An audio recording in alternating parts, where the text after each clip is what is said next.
Hi, this is Ruthie, the host of the Defiant Business Podcast and owner of Defy the Status Quo. And I am so happy that you've decided to join me for the last episode of season 1.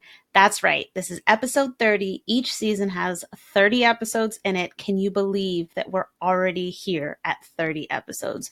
We've covered so many business topics, and I'm really glad that so many of you have come along for the ride.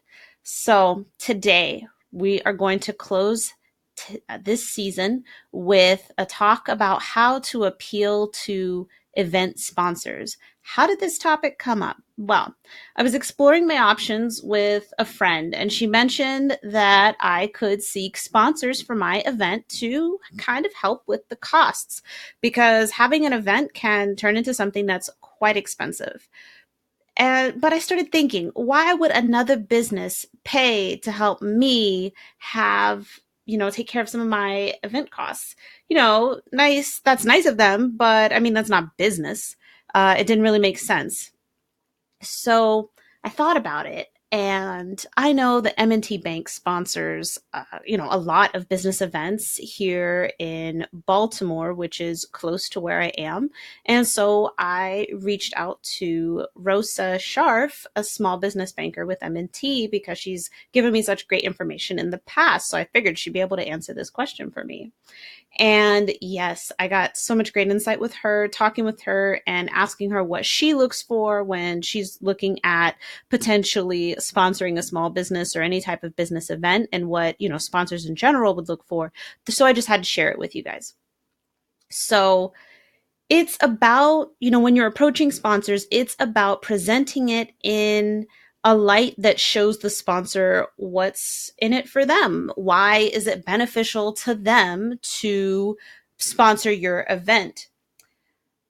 If you're looking for event sponsors, besides mentioning your number of attendees, you should also consider if your audience is their audience. So for M&T Small Business Banking, for example, if you have a business audience, then they would potentially be interested. Now, there are other factors, of course, as well. But if, say, your business was more health and wellness, then other health and wellness businesses would be interested in sponsoring your event, because your audience is at least a segment of their audience.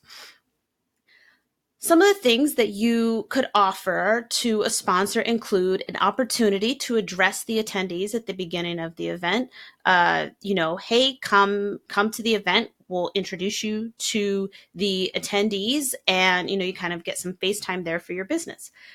Any signage and printed materials, maybe there's a booklet that's being handed out, any of that, you want to make sure that you include your sponsor and thank them on there. And in your opening address to your attendees, you want to thank the sponsors publicly.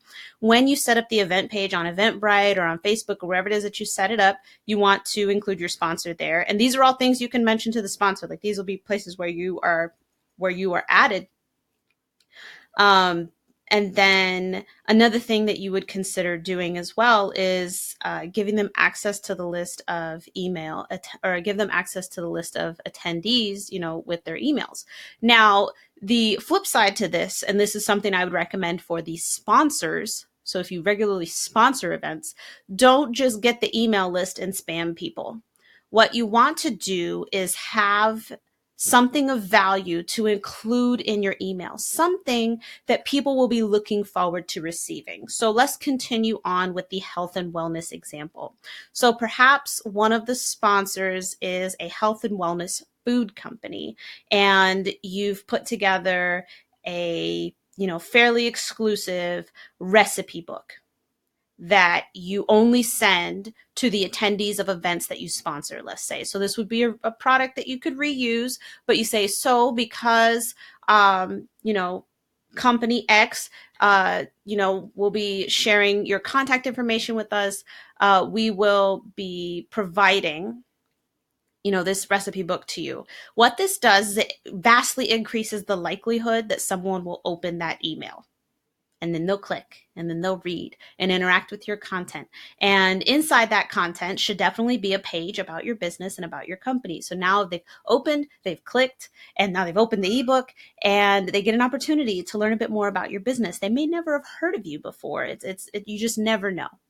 So what not to do for sponsors. So after talking with her and doing some more research, there were some things that I learned that I just thought were a little strange. So I've seen, sponsors listed on things, but then they aren't, maybe they're not thanked by the event organizer, or, you never even see them at the event, um, or they, maybe they are there, but they're not given an opportunity to speak to the attendees. And so all of those to me seem like lost opportunities, and it also makes it way less beneficial for the sponsor. So if you want that sponsor to get any ROI from sponsoring your event, then you need to make sure that you give them the tools to do so. And this, I think, is also why it's important to pick sponsors that are pretty related to the topic of what it is that you're offering. And if it's not immediately evident why their business is related to what it is that you're offering at your event, then that's a great opportunity to have them come up and speak. So let's say I'm doing a business workshop, which is what I was thinking of doing, a workshop on content marketing. And a health and wellness company sponsored me. That might look a little weird, but at the beginning I say, I just want to say thank you to our sponsor, X company. I just wanted to invite them up to speak. They're going to speak for about 10-15 minutes, but one of their specialties is helping entrepreneurs handle stress, or helping high performance business people handle stress. Boom, lights go off why they would be interested in sponsoring my event. Not to mention, anybody who comes to any of my workshops, if you relate to my content, you're probably a high performing individual who deals with a lot of stress. So now you're obviously a lot more interested as well. Oh, handling high performance stress. How about that? So you want to make sure too, I think, that your sponsors can relate to your audience. So it's not worthless to have them come up and talk. So this is the last episode of season 1, and season 2, I'm just so excited. Like I said, in a previous episode, Jennifer McGinley of JLM Strategic Communications, wonderfully seasoned PR professional. She will be joining us for season 2, and she will be featured in multiple episodes because we had a long conversation that does not fit into my 10-minute model. So we'll get an opportunity to dig deep and go through what she was able to explain to me about PR, and how she's, approaching, or she has always approached the industry, a bit different than many of her colleagues.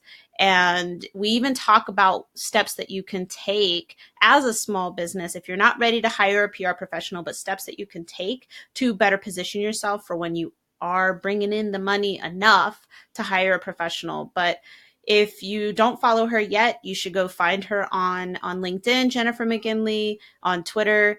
You can find her Instagram, JLM Strategic Communications. You're going to want to follow her ahead of time because she's always dropping great content. And like I said, it's this sort of content, it's sort of advice that anybody can use. And that's why I invited her on the show. Like I said, I'm really excited. She's our featured guest for season 2 and the first guest ever on the Defiant Business Podcast. So I promise you this is information that you're not going to want to miss. And after today's episode, we will be taking a week off. So over the course of the following week, you'll be seeing social media posts from me, sharing some of our most popular episodes and helping you catch up if you missed any. And then next week, we'll be getting into season 2, and our first episode is going to feature Jennifer McGinley. So this has been the final episode of the first season of the Defiant Business Podcast. Thank you so much for joining me, and I cannot wait to show you what we've got for season 2.